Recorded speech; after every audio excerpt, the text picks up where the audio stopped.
So they say the best telescope is the one you actually use. Well, I mean, I've got some pretty big OTAs that haven't seen much light this end of the new year. And we're in 2024, coming to the end of February now. And you can see here I've got the Seastars app fired up on the sun.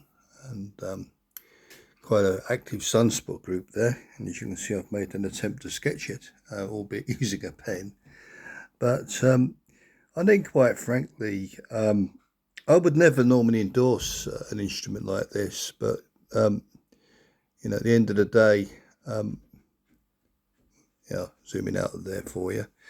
But at the end of the day, there it is. And where's it coming from?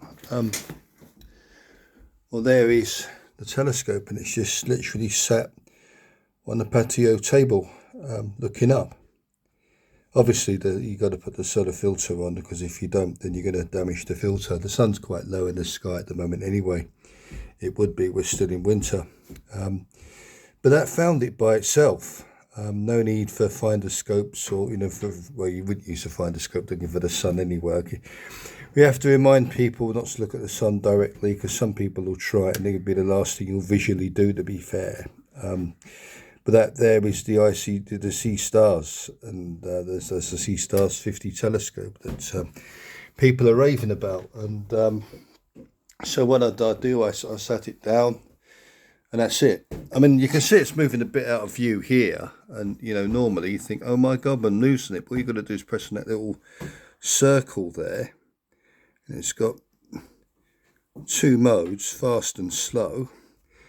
And you can simply put it back into position.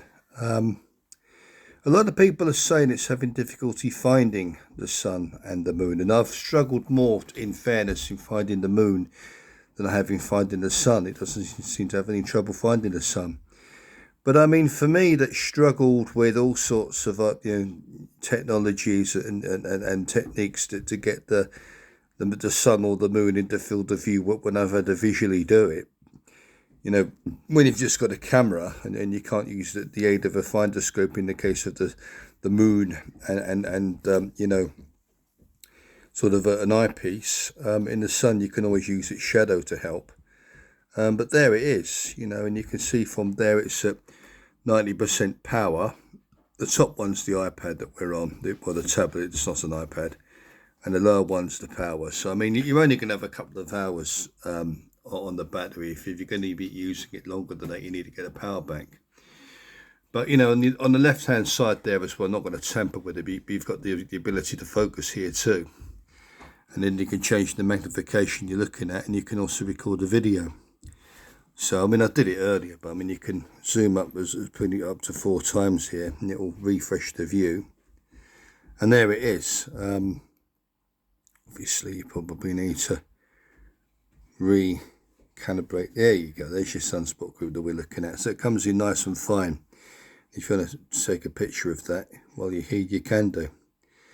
And this also comes with the ability to take time-lapse photos. So if you're doing the eclipse, and I certainly probably will use this for the eclipse, you see it's kind of coming in and out of focus there. That probably isn't the telescope, that's the atmospheric conditions.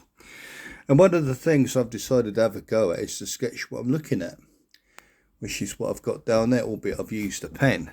But I think that's the problem with astrophotography these days. Everybody rushes to do it, but they forget the finer art of making observations, sketching what you see, and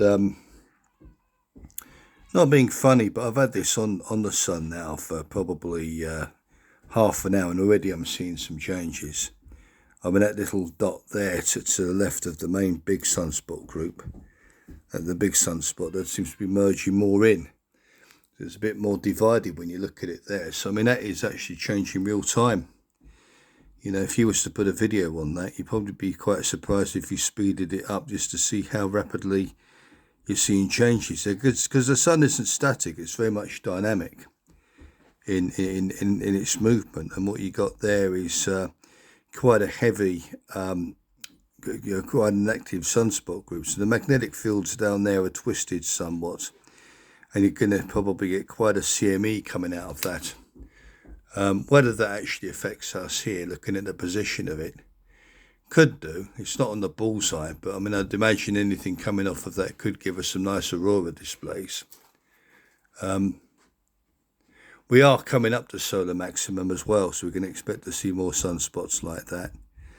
Obviously can't see any flares here because we're looking at white light, we're not looking at hydrogen alpha.